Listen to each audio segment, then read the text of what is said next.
여러분, 나라 곳간을 열어보니까 나라가 망할 정도다. 이게 무슨 말일까요? 그만큼 말입니다. 나라 빚이 다른 나라하고 비교해보면 심각한 양상을 가지고 있다는 뜻이에요. 여러분, 이거를 일단 보시자고요. 연기금 보유 금융자산을 뺀 순채무액이 309조 원입니다. 예. 저는 이것을 보면서 여러분 중에 저한테 그럴 것 같아요. 당신 이상한 소리 하는 것 아니야? 우리는 순채무국이 아니라 순채권국이라고 했어. 왜 당신은 순채무액이라고 가짜 뉴스를 퍼뜨리느냐, 이렇게 말할 수 있는 사람도 있습니다. 그런데 여러분, 우리가 진짜 봐야 될 것은요, 이게 연기금이 보유한 금융자산을 빼야 된다는 사실입니다. 연기금이 보유한 금융자산이라는 게 여러분도 알다시만 국민연금, 건강보험 이런 게 나라 빚을 갚는 데 쓸 수 있나요? 여러분도 알다시피 나라 빚을 갚는데 국민연금을 갖다 쓴다, 건강보험을 갖다 쓴다, 산재보험을 갖다 쓴다, 못 씁니다. 못 씁니다. 그러니까 이것은요, 실질적인 이 나라 빚에서, 나라 자산에서 빼야 됩니다. 나라 자산에서. 그 나라 자산에서 빼면 남는 게 말입니다. 지금 보시는 것처럼 501조입니다. 그리고 연기금이나 보유한 금융자산이 341조입니다. 이 두 개를 빼보니까 순채무국으로 돼버리는 거예요. 순채무국으로 309조가 남는 순채무국 말입니다. 이게 여러분 사람들에게, 국민들에게 눈을 가리게 만들었잖아요. 문재인 정부가 유독 심했습니다.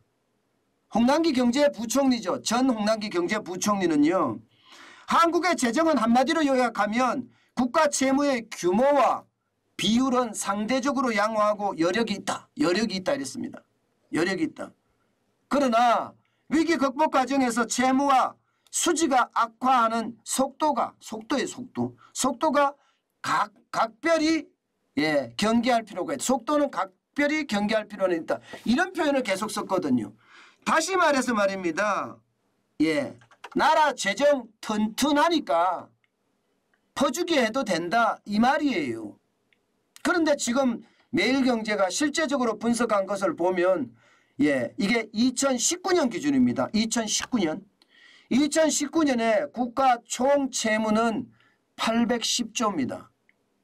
그리고 금융자산, 국가 가지고 있는 금융자산, 총 금융자산은요, 국가 보유 금융자산은 501조고요.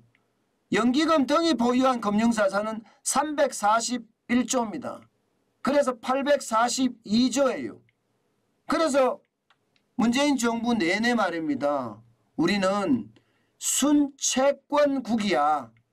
적어도 말입니다.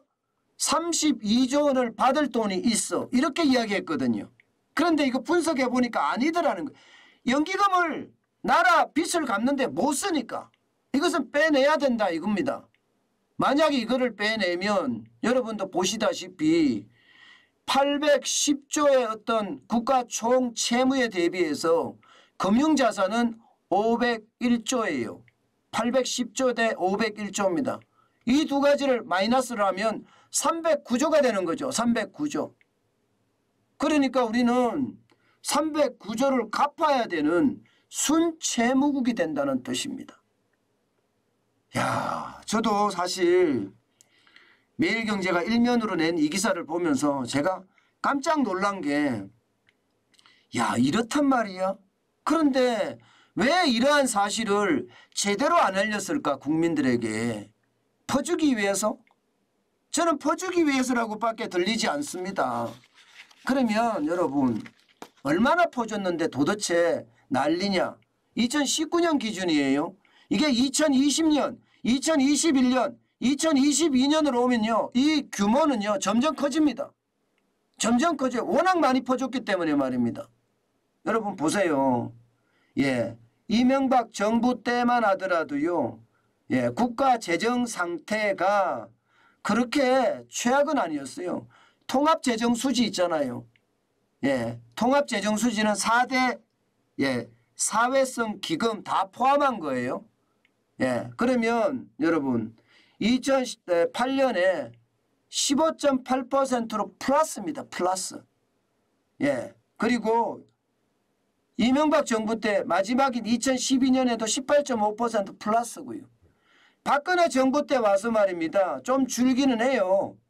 2015년에 마이너스 0.2까지 올라갔습니다만은 2016년에는 16.9%까지 올라갔어요. 쉽게 말하면 재정에 대한 개혁 조치를 단행을 했던 거죠. 그래서 2017년에 24% 이게 예 24%죠. 죄송합니다. 이게 퍼센트가 아닌 것 같아요. 이것은 조원입니다. 조원. 예, 조원입니다. 죄송합니다. 예, 이명박 정부 때 15조 8천억 원이었고요. 2012년에는 18조 5천억 원이었습니다. 그리고 박근혜 정부 때는 2천억 원의 적자가 났었지만 2016년에는 16조 9천억 원, 2017년은 24조 원, 2018년은 31조 2천억 원까지 올라갔습니다. 그러다가 문재인 정부에서 풀기 시작했어요. 여러분도 알다시피 2020년에 국회의원 선거가 있었잖아요. 국회의원 선거. 2020년 4월 달에 국회의원 선거가 있었습니다. 그걸 보면 말입니다. 2019년부터 풀어요. 2019년부터. 그래서 2019년에는 12조 원이 적자가 나고요. 2020년에는요. 여러분 통합재정수지가 71조 2천억까지 적자가 났습니다. 엄청나게 푸른 겁니다. 게다가 2021년에도 30조 5천억 원을 풀었고요. 윤석열 정부 들어와서 올해 지금 뭐 윤석열 정부 전까지죠.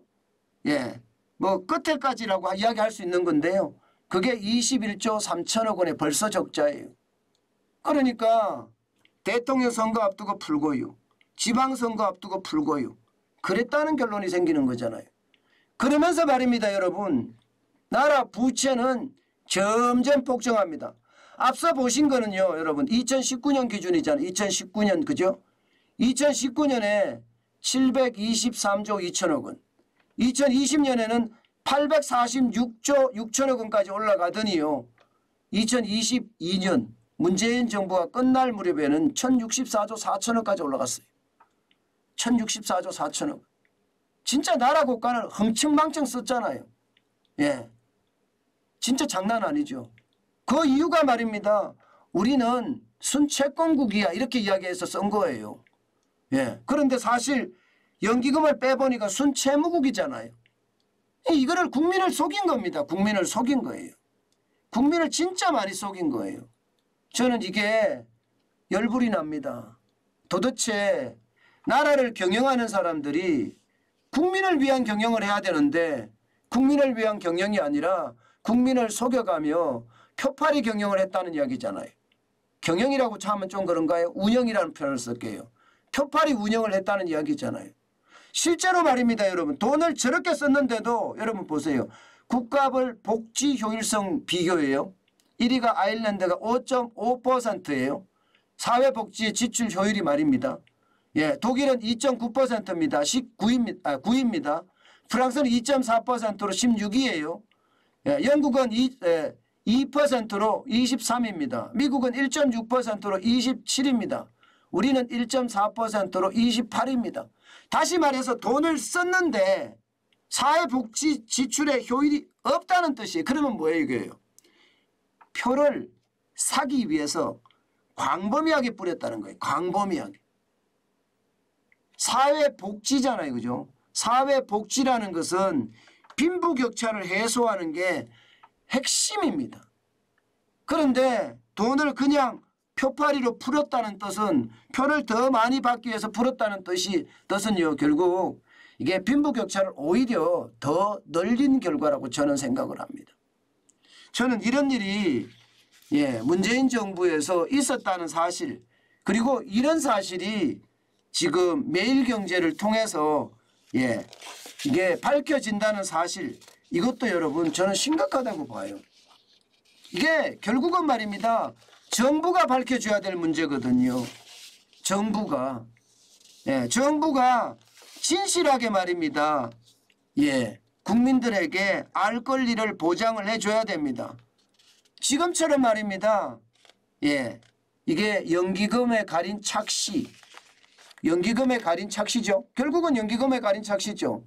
연기금에 가린 착시가 이만큼 됐으니까 이런 것은 있었어도 또 있어도 안 되는 일입니다. 여러분, 우리나라는요, 일본하고 우리나라는 연기금을 쌓아가는 시기잖아요. 그죠?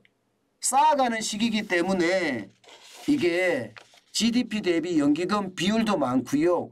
금융자산도 많습니다. 그러나 미국이나 유럽 같은 경우는요, 연기금을 쌓아가는 방식이 아닙니다. 쉽게 말하면 그냥 바로바로 주는 거예요. 올해 부과해서 다시 바로 부과하는 그런 형태가 되거든요. 그러니까 유럽이나 미국 같은 경우, 독일이나 프랑스, 서방 같은 경우는요, 연기금의 비중이 이렇게 많지도 않습니다. 실제로 말입니다. 대한민국 같은 경우는요, 연기금의 비중이 341조잖아요. 그러면 GDP 대비 국내 총생산 대비 40.6%입니다. 그런데 독일은 4.2%고요. 프랑스는 15.43%고요. 이탈리아는 4.94%예요. 캐나다도 17.28%밖에 안 됩니다. 일본은 높죠. 일본도 적립식이니까 계속 매년 근로자들한테 돈을 내게 하니까 일본도 45.85%예요. 우리보다 더 높습니다. 저는 일본하고 우리나라하고 1대1로 비교할 수가 없다고 생각을 해요. 일본은 기축통화고 우리는 기축통화가 아니기 때문에. 저는 이것을 보면서 말입니다. 실질적으로 사실상은 국가가 가진 채무보다도 자산이 더 적다는 사실. 그래서 사실상 순채무국이라는 사실. 이것은요, 어떻게 생각하면 굉장히 충격적이다. 이렇게 이야기할 수 있을 것 같습니다. 제발 윤석열 정부는요, 국민들에게 눈을 가리는 그런 일은 없었으면 좋겠어요. 진실하게 우리에게 이야기하고요. 또 국민들에게 의견을 구하는 것. 그래야지 현장 중심의 정책이 만들어지고요. 이 위기 상황에서 또 뜬구름 잡는 정책 나오면 말입니다. 오히려 말입니다. 혼란만 부추길 거예요. 반드시 현장에 적확한 그런 정책들이 쏟아져야 됩니다. 그래야지 지금 최악으로 눌려있는 현장이 살아납니다. 제가 제발이라는 표현 쓸게요. 제발 국민에게 진실했으면 좋겠습니다.